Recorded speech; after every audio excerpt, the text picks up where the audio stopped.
Hello,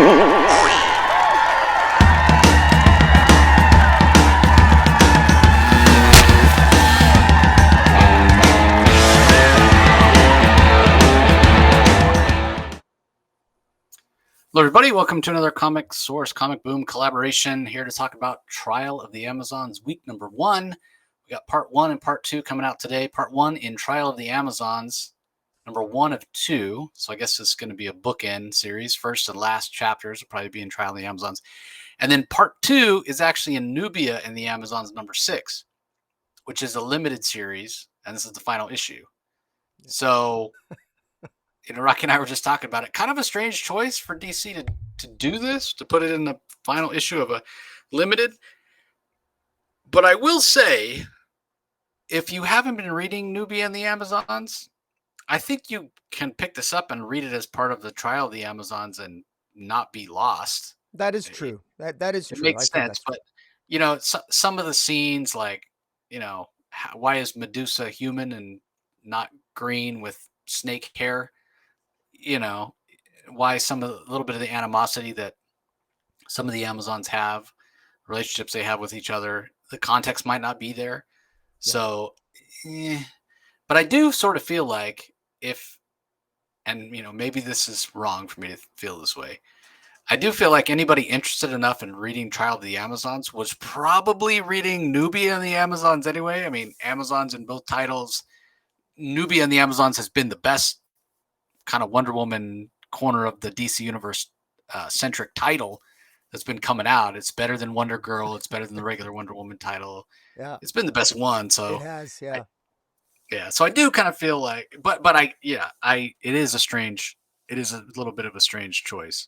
So, all right. Well, you want to go ahead and give us a recap on Trial of the Amazons? I guess I'll give the creative team really quickly.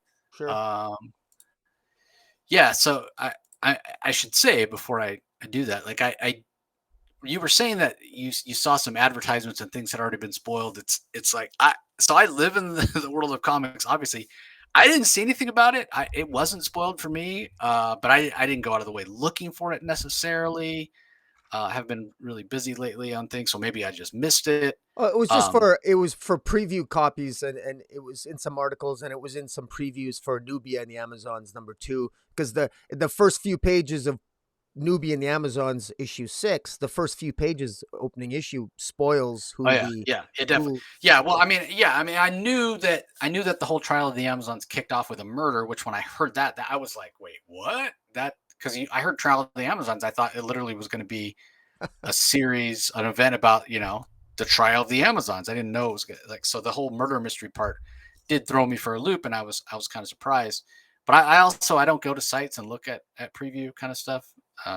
So I don't know. But anyway, Trial of the Amazons part 1. A lot of people contributed. So writing wise, we have Stephanie Williams, Vita Ayala, Joelle Jones, and Michael W. Conrad with Becky Cloonan. And then for the art, we have Laura Braga, Skylar Patridge, Joelle Jones, and Elena Casagrande. And for colors, Romulo Fajardo Jr. and Jordi Belair. For letters, Pat Broso. So go ahead and give us your recap here. Well, the first thing I want to give some compliments about, and it's something that we've seen throughout we've seen images of the symbols of the 3 tribes of Amazons, the Themyscirans, the Esquisita tribe, and the Bana Magdal tribe. I love the lion, the panther, and the I'm missing the other one, but anyways, it's beautiful. On top of the opening issue of Trial of the Amazons number 1, just it's a nice trade dress.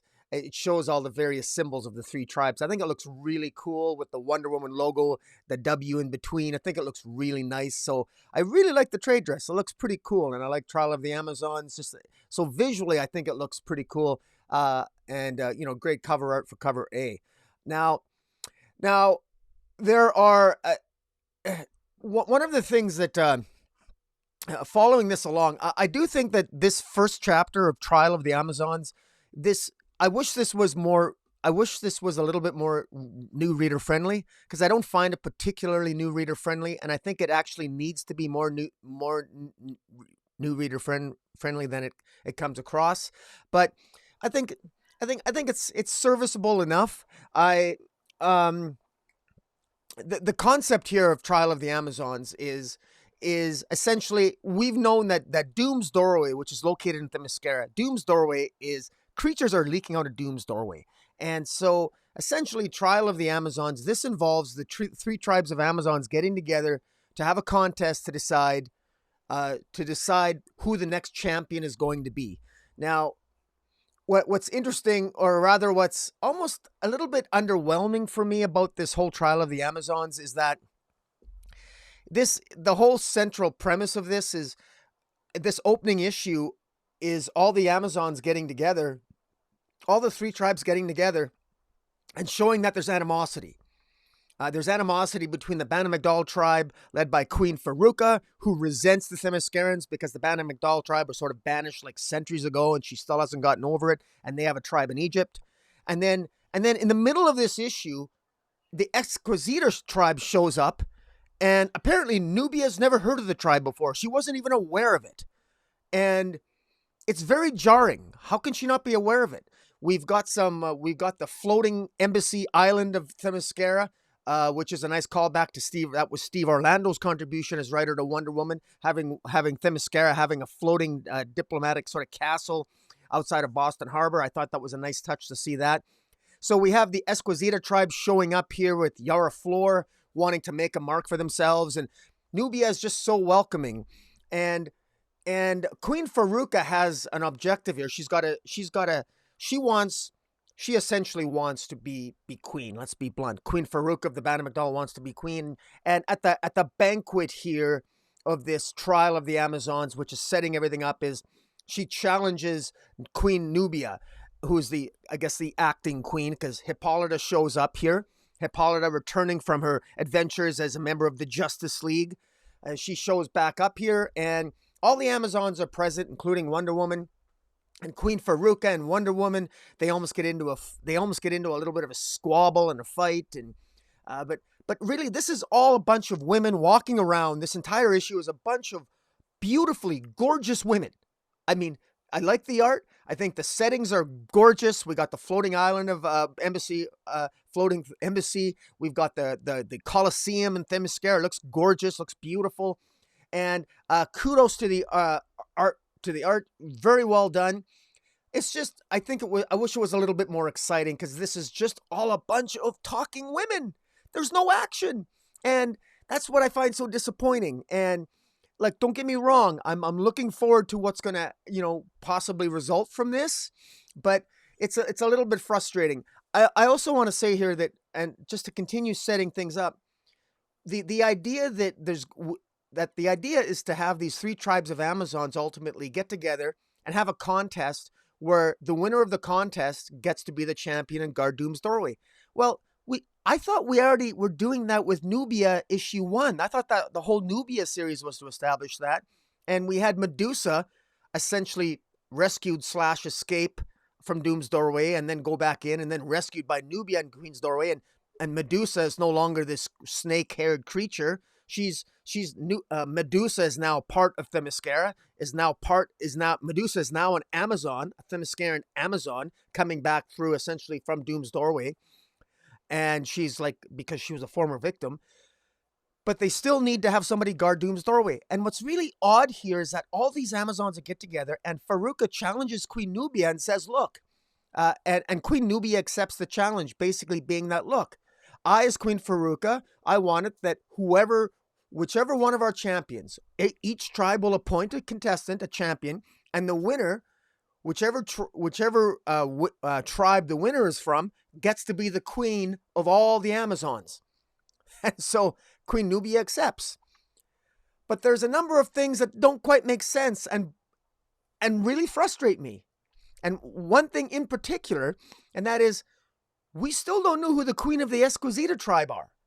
And there's actually a point in this narrative where the Esquizita, I mean, they're at the banquet, they're at this diplomatic meeting with all three tribes, and Faruka and Queen Nubia shake hands. Queen Nubia accepts the challenge, but she doesn't bother to ask if the queen of the Esquizita tribe, we're not even told who it is. The Esquisitas show up. We don't know where's the queen of the Esquisita tribe. Now, spoiler alert, we'll be introduced to that in the 3rd chapter. This is narratively not put together as well as it could be. It doesn't make sense. The Esquisita, Queen Nubia and Queen Faruka, they simply agree that the winner of this contest is going to, the queen is going to be queen of all the Amazons. And the Esquisita almost seem more like an afterthought here. And it lacks some degree of verisimilitude. Also, I still don't have an answer to the question. And maybe you can help me out, Chase. Maybe you know the answer to this, but why is it such a big deal that they need to have one person guarding Doom's doorway? Why not have more than one? Why is it a necessity to have just one champion? Why not just assign rotating shifts of Amazons guarding Doom's doorway? Why do you have to why have a contest to determine the champion? And Queen Nubia makes it sound as if this is such a big deal. Oh my God, we got to hurry up. We got to have a champion to protect Doom's doorway, to guard it. Why?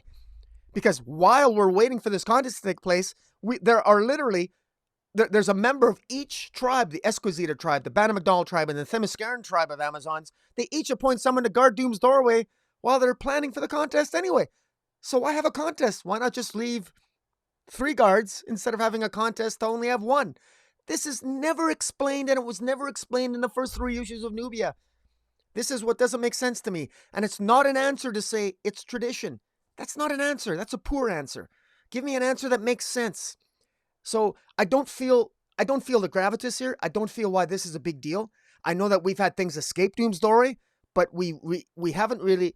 So far, we had one Mantador. I think it was a Mantivore creature, a lion-like creature escaped and attacked the Banamagdal in the backups to Becky Cloonan's and Michael W. Conrad's Wonder Woman title. And we've had Medusa escape and wreak havoc upon Themyscira until she was ultimately redeemed by the Staff of Understanding that Queen Nubia had. But I'm a little bit. I'm not really feeling the gravitas here.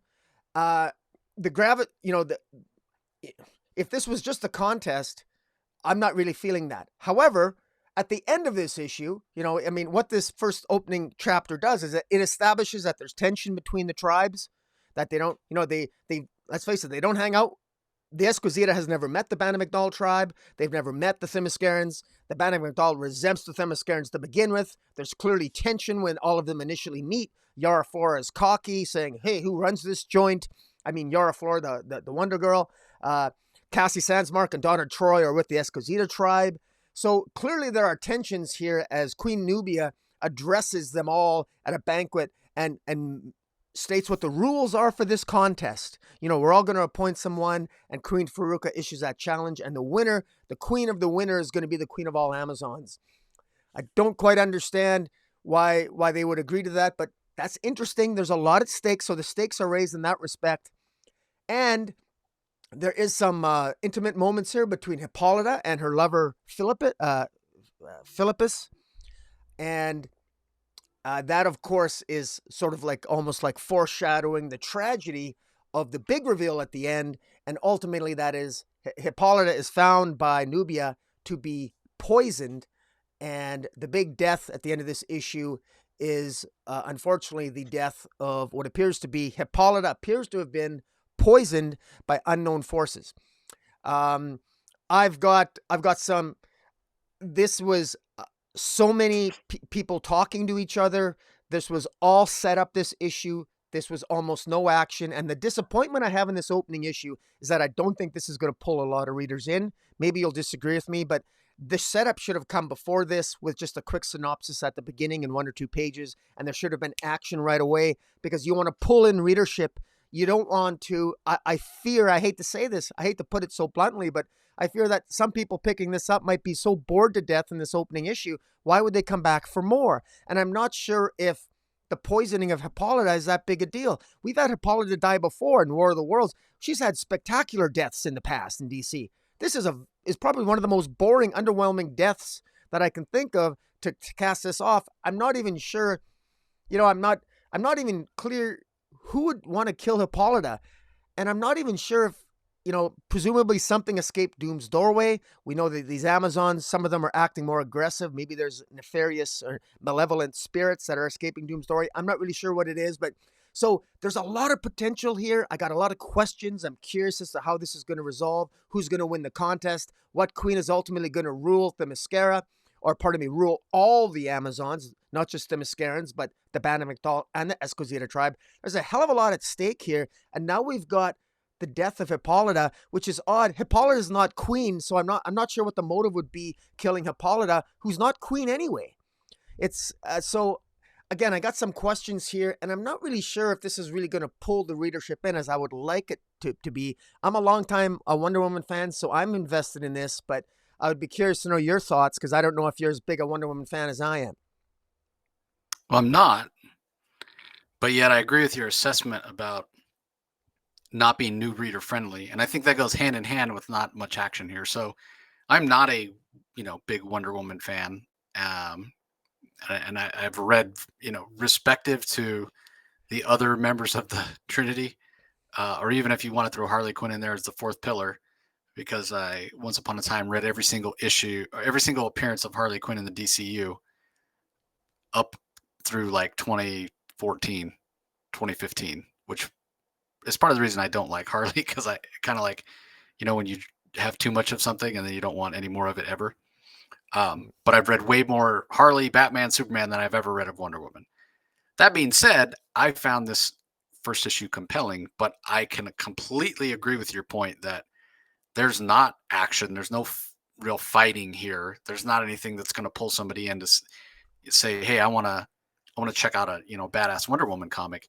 I mean, this is more on the soap opera drama side of things, Yeah. and that's a little bit what I wonder about. Now, like I said, I found it compelling. I found it interesting.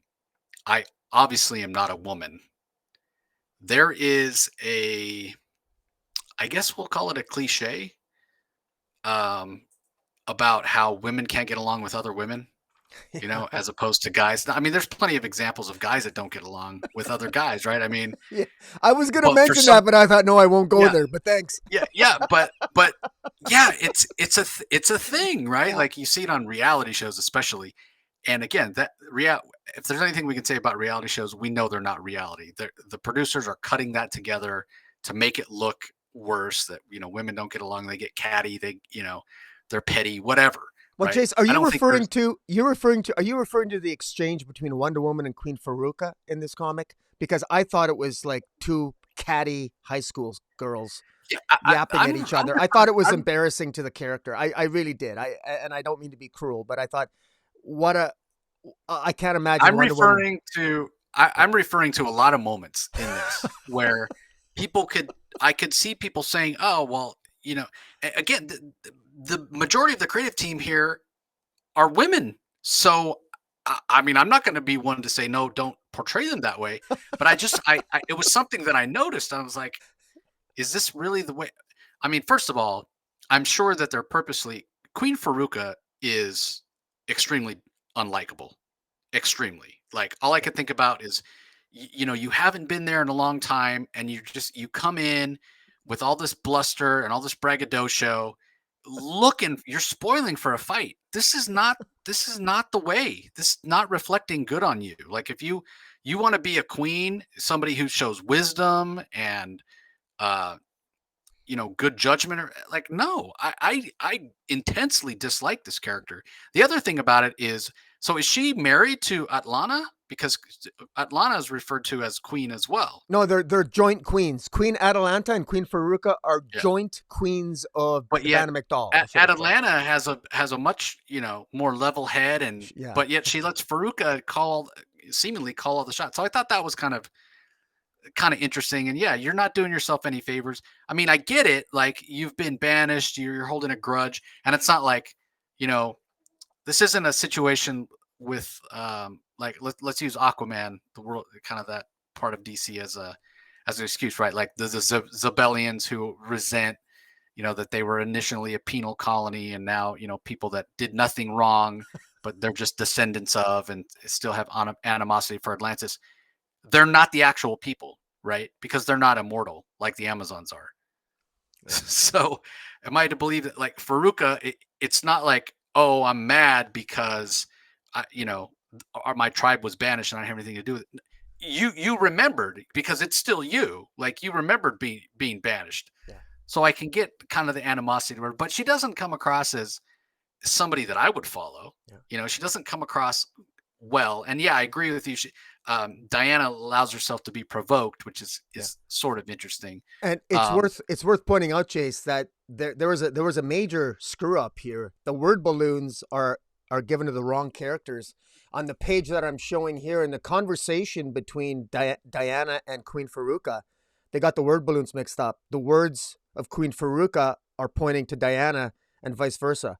And you could tell if you read the dialogue that it's Queen Faruka saying the words that Diana appears to be saying. So it's a screw up. It's a fairly major screw up because you can tell if you read it that Diana is not saying like those aren't Diana's words. It's Queen Faruka's words, and then they uh, so that there's kind of that's a pretty big glitch on that page. I mean it and I'm not sure if everyone's going to catch that because otherwise they're going to think Diana really comes across as a bitch. But anyways, if like if you yeah, and review I it, also I didn't see where Nubia was unaware that the Esquisita existed. I she missed that. said if you look at the if you actually look at the um when they showed up, she actually says um sorry here uh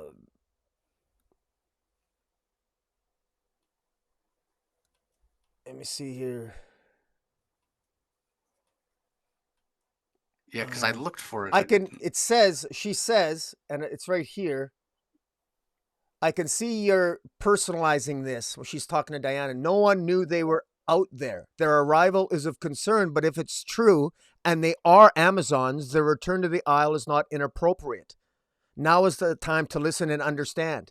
So she's not even sure that they're Amazons. That's another one of my criticisms. Queen Nubia is not even sure that they're actually Amazons. And she's got the staff of understanding. So she's got that power because that power was given to her. And she, the rival is concerned. So, but she goes ahead and they sort of like welcomes them, gives them the benefit of the doubt, which I thought was rather an extraordinary thing to do. Like again, Well, I think it illustrates exactly what I was saying. These Esquisita, they come in with a little bit of exuberance of youth, let's say, yeah, Yara Floor and whatnot, but Nubia is willing to give them the benefit of the doubt. If they'd come in the way that Faruka comes in, she probably would have thrown him out, being like, "There's no proof." They know the Bana McDowell are members, so they're not going to throw him out. But it just goes to prove my point. Like ultimately, when I think about who the Amazons are, I mean these are immortal beings. With that immortality should come some level of wisdom. You have yeah. lived for a long time. You've experienced a lot of life. Thank you You for shouldn't saying be that. I, you shouldn't be getting all butthurt about yeah. minor trivial things. Oh, So yeah, but again, I find this to be compelling. I don't think we are supposed to like Queen Faruka. I think she's supposed to come across as arrogant and hot-headed and just not very wise. Like I would not want her to be queen. And I also agree with you that I don't really, and it's never been explained why only one guard for Doom's doorway. There's three right it now. makes You no mentioned it sense. yourself, Why and why go to it's war? kind of Why have a contest with three warring tribes? yeah. Why not shake hands or hug each other or go and make lesbian love to each other? Why fight each other in a contest when you can Well, just I mean, each point I your will. own guard to Doom's doorway? Why only have one? I mean, and no offense, but if I'm a president of the United States or I'm a world leader and somebody tells me that the doorway to hell is on Themyscira and the Amazons only want to appoint one woman to guard it, I'm going to be a little bit concerned about that.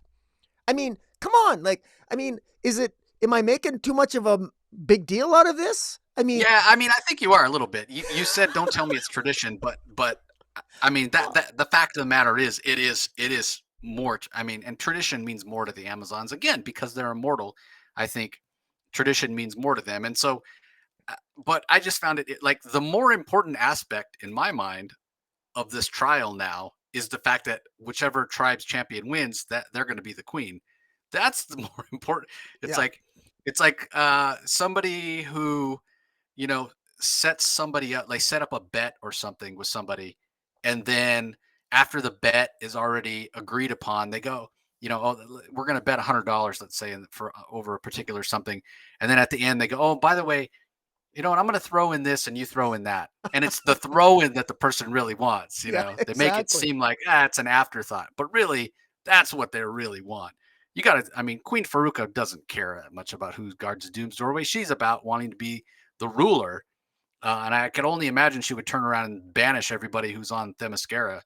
Um, but ultimately, at the end of the day, I just feel like, okay, if all three of these tribes are Amazons, then all three of these tribes should be living on Themyscira. Uh, like that. Yeah. That's just what it's Paradise Island. They should all be together. But that doesn't make for drama, and that doesn't make for a good story or whatnot. So as far as killing Hippolyta, I wonder about that as well. Like, is she that important now? Is it some decision she made when she was queen that it's coming back around to? I mean, poor Diana here, she just got back from the dead and now her mother's dead. But the other thing is, like, if there's anything that doesn't matter in comic books, it's death, especially death of an immortal like Hippolyta, who has come back from death before, as you have said.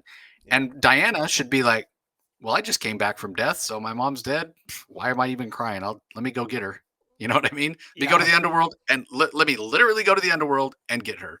Let me go through Doom's doorway and go get her. Yeah. It's like, The, really? the tragedy in the issue is that from the very beginning of the issue, Diana, Wonder Woman, wants to visit her mother, and Queen Faruka distracts her, and she goes and she has a long conversation with Queen Faruka and almost gets into a fight with her, but doesn't, and then never actually does end up meeting up with her mother, only to discover, of course, when then her mother later being poisoned, and at the end of the issue. So there's some double tragedy there that will play out with further consequences in chapter 2 that we'll get to in a moment. But overall, like I think I think we've hit on all the interesting points of the issue. A lot of and again, I think you and I don't know about you, but I've enjoyed talking about this. I think there's a lot of interesting things to talk about, but it's rather amazing when that there's so many interesting points to talk about in an issue where there's not a lot of action, just a lot of talking, walking, beautiful women. But it's a consolation.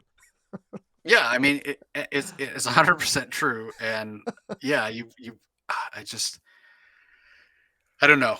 There's a lot of interesting aspects, but yeah, definitely not new reader friendly, unfortunately. And yeah, I mean, you want to give us a recap for Nubia and the Amazons, part 6 now?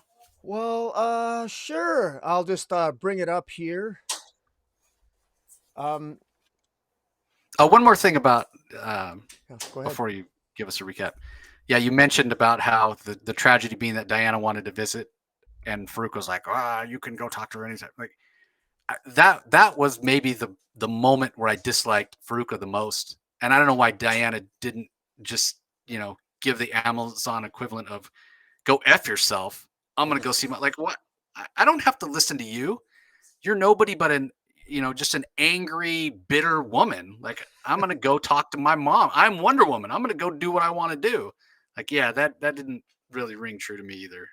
That bugged me. So anyway, Well, that's a beautiful cover, by the way. yeah, beautiful covers here. First of all, I mean, there's Yep. the one thing that there's the variant covers here. There's one thing about every issue of Newbie and the Amazons, gorgeous covers, like gorgeous cover A's and cover B's, and other variant covers for Newbie and the Amazons, and this is no exception. Some really gorgeous covers, and I think for speculators there, if you like great art, I mean, there's hopefully everybody's local comic book shop will have many have copies to choose from. And but chapter 2 picks up, and not surprisingly, it starts off. They're at the funeral of Hippolyta, and everyone. I find that a lot of. Um, I understand that you have to have a funeral, and obviously it's Hippolyta, and it's a big deal. She was a former queen of the Mascara. They're about to have a contest, and it's the timing of Hippolyta's so-called somebody poisoned Hippolyta just at a time when this new lost tribe of Amazons is there, the Esquisita, and just at a time when Queen Faruka and her joint queen, Queen Atalanta, is there. And Queen Faruka, we know, is kind of a bitch, and she resents the Themyscirans, and they've got history. And then, lo and behold, all three tribes are there, and Hippolyta dies. She gets poisoned. Well, naturally, tensions are very high, and these are three tribes of Amazons that already have resentments toward each other, and they have to enter a contest of which the rulers, the queen of the winning tribe member is going to be queen of everyone. So tensions are riding high, and you know, we have this funeral, and everyone's at the funeral, and there's one of the things that Vita Ayala and Stephanie Williams do to one of the things they very much emphasize in their Nubia and the Amazons series is the relationships with the Amazons, and in particular the intimate relationships, the heartfelt moments, the feelings of love and camaraderie and friendship. And there's great moments here between Philippus kissing Hippolyta goodbye on the forehead for one last time, and there's some really deeply personal moments here. And that's one of the things that I listened to an interview with Stephanie Stephanie Williams gave to on a podcast where she talked about that was very important to her. Representation is important to her, and diversity is important to her, and those relationships in Paradise Island are important to her. And you really see the great effect of what she tried to bring here. I thought those were strong points in the issues. I thought there was some, again, beautiful art, some very, heartfelt moments that if you're really into this, you're definitely going to notice it. We then get the rules. I was more into the rules of the contest here. And the rules of the contest, we're told, consists of three things: logical and critical reasoning, physical strength, decision-making, and judgment, and a judgment test. And I'm thinking to myself, all right, so you need a champion to guard Doom's doorway. Is it really important to have decision-making and a judgment test for somebody who's going to protect the world from a monster coming through a doorway? I mean, I'm sure it is, but is logical and critical reasoning absolutely crucial for a guard of Doom's doorway to hell? I don't know. I'm thinking physical strength and maybe acumen and tactical reasoning is. So I thought that was kind of interesting that you need that in a champion of Doom's doorway. So I kind of chuckle a bit at that. We got another restatement of the rules. Each tribe's going to appoint a champion. And now there's a couple of things here that I got to say just sort of threw me off a little bit. At one point, they're all, the representation is in there with Yara Flora apparently speaking on behalf of the Esquisita tribe. We find out in a subsequent chapter that the queen of the Esquisita tribe, which you would think would be here, is too sick to travel, and so Yara Flora is the representative. And that's why she's in this council chamber. And this is another kind of criticism of this chapter. This is a lot of this information that we're going to find out in subsequent chapters, frankly, is information that I think is necessary in earlier chapters like this, because like I asked in the first chapter, where's the Queen of Esquisita? How come Queen Nubia is not, and Queen Faruka aren't asking, where's your queen? I mean, how can you not ask that and make a major decision about a contest? Well, there you have it. But in any event, of all people at this meeting that they're having, Cassie Sandsmark, this Wonder Girl, the same Wonder Girl who upstaged Yara Flor in issue 7 of Wonder Girl and won the day. It wasn't Yara Flor. She decides that she's going to be a detective, and she wants to. Cassie is going to. She wants to be the one that speaks to Queen Nubia, and Cassie tells Queen Nubia that she doesn't think that the murderer, whoever murdered Hippolyta, they would never enter the contest. Where's the logic in that? And I'm thinking to myself, I immediately thought, well, why wouldn't the murderer enter the contest? What's illogical about it? Isn't that the perfect cover? Even her reasoning, I don't know about you, but I think that's I don't think that's a fair assumption to make. I mean, I think there's no reason to believe it's very possible that the murderer could be anybody. Any Amazon, by the rules of the contest, can join the contest, which again, another criticism, The rules of the contest, according to Queen Nubia, is that each tribe appoints a contestant, and yet the rules, as stated in that page that were shown, it states that anyone can join the contest. So, which is it? And again, in subsequent chapters here, we're going to get further. It's going to be further, in my view, confusion added to it. But in any event, now all of a sudden we've got Cassie saying that, well, this murderer wouldn't enter the contest. That wouldn't make sense. Nubia then makes the comment that, well, whoever killed Hippolyta must have a death wish, implying that, if you're dumb enough to kill a former queen of the Amazons, you must have a death wish. Again, why would you think that? If somebody had enough strength and wherewithal to plot the killing of Hippolyta, they're probably powerful. I don't think they're too worried about other Amazons if they can orchestrate the killing and the assassination of a former queen. Again, this is a reference to your earlier comments, which I wholeheartedly agree with. I'm not picking up a great deal of wisdom here. But where's the wisdom of Athena? Where's Diana with the wisdom of Athena? Where's the evidence that maybe Queen Nubia should touch her staff of understanding and maybe put pieces together a little bit here? Why are you appointing and having Cassie Sandsmark, Wonder Girl of all people, lead the investigation into the death of Hippolyta? What an odd choice. She's not even actually a true Amazon anyway. She's practically never there. Don't you have somebody else that should lead the investigation? Again, nitpicking here, but these pieces aren't really adding up to me. The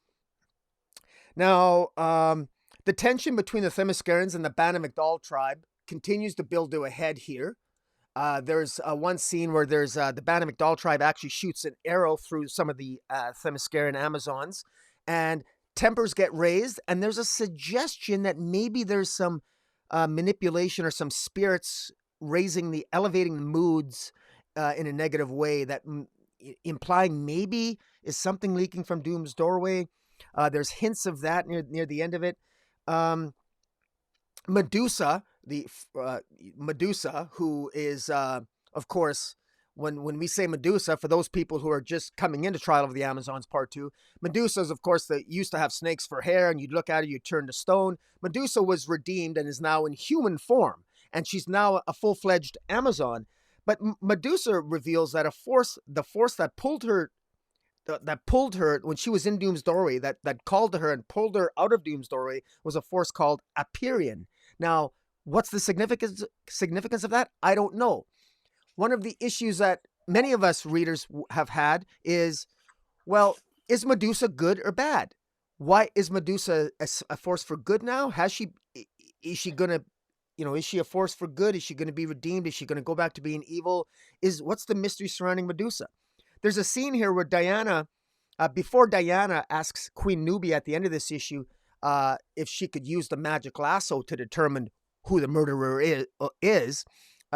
There's a scene where Diana actually glances and looks at Medusa as Medusa walks out of the room. And what's interesting about that is there's that classic Greg Rucka run where Wonder Woman, a blind Wonder Woman, chops off the head of Medusa, and I'm not sure, like that glance that Diana and Medusa, a human form of Medusa, share. I'm wondering what they're thinking. That's what I was really hoping we'd get some address to. Did that not happen in this continuity? Wonder Woman was the one that was responsible. She chopped off Medusa's head. That ultimately, before Medusa was thrown down Doom's doorway, at least I thought. Did that not happen?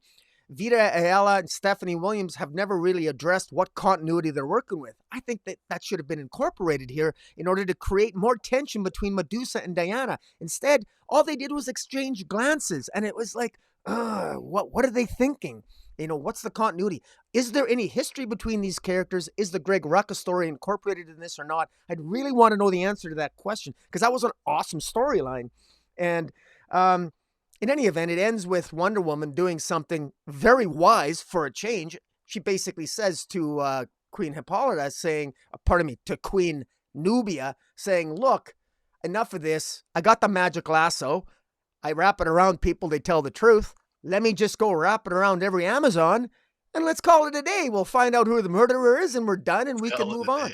I mean, it just, I mean, this is common sense, and well, unfortunately, you and I will talk about chapter 3, obviously next week, but uh, finally, some aspects, some display of common sense and wisdom on the part of at least one Amazon, Diana, at the end of this issue. But again, some frustrations. I'm interested as and hell. I am interested as to where this is going, but man, I'm frustrated with some of the behavior here and what I'm seeing. And this Queen Nubia just doesn't seem to be particularly quick on the uptake, or intelligent, or smart, and or strategic, or I'm disappointed in this, and I dare I say, uh, like I said, it, women are smarter than this, and these are women that have governed themselves for thousands of years. And I'm thinking to myself, how did they survive a year, let alone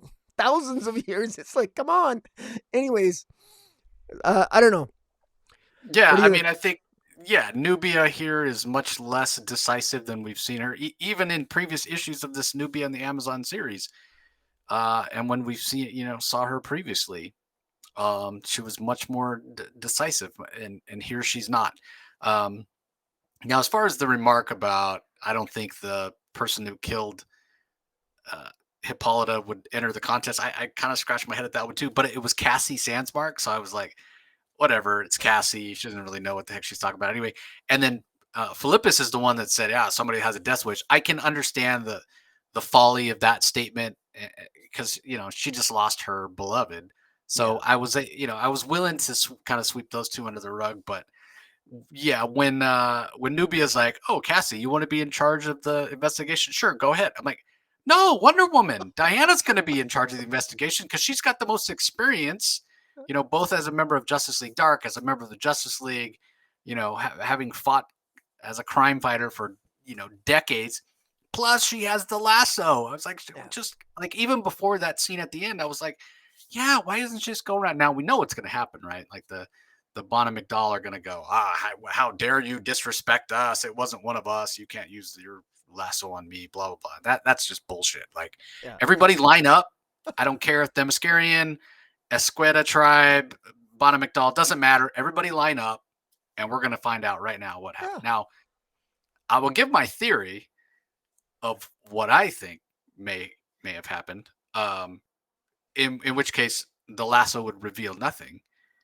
I think it's possible that Hippolyta poisoned herself in hopes of bringing the tribes together.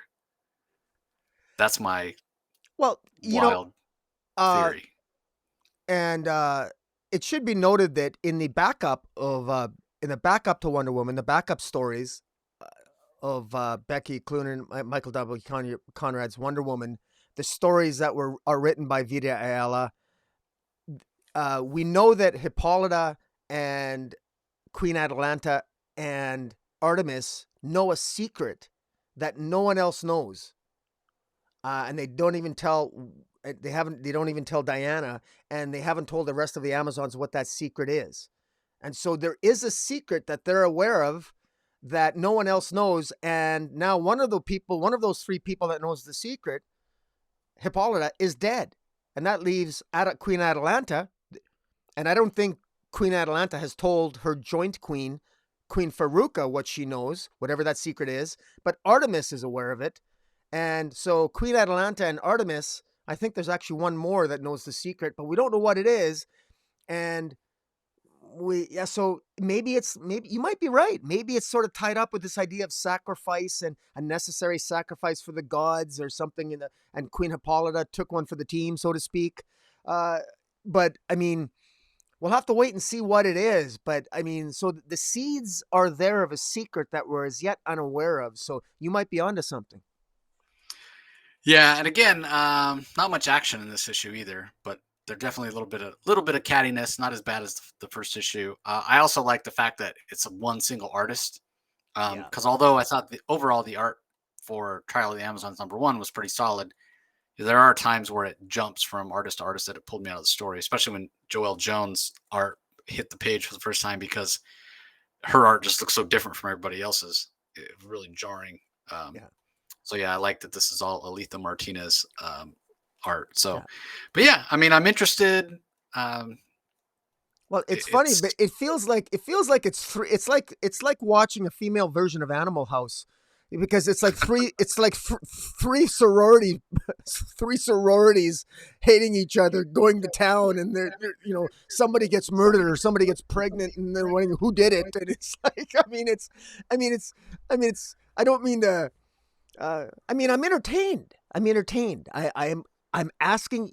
I'm genuinely curious as to where the heck this is going. I'm curious about Medusa. I'm curious about who poisoned Hippolyta. I'm curious about what the secret is that Artemis and Queen Atalanta still know.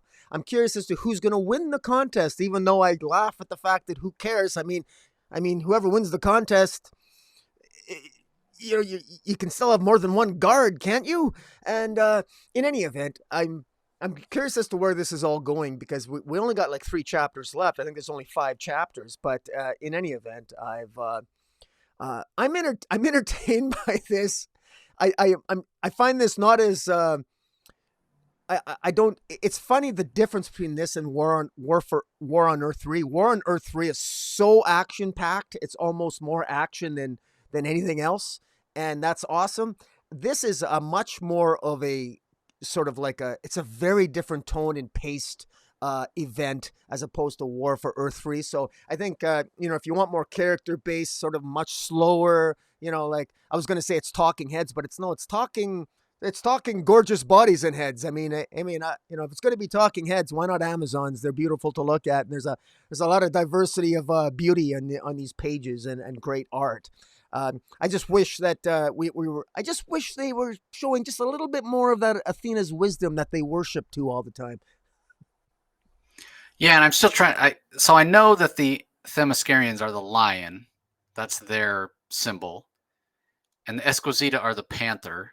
Yeah, Um, I thought that the Bonnet McDowell were wolves, but I think then you're right.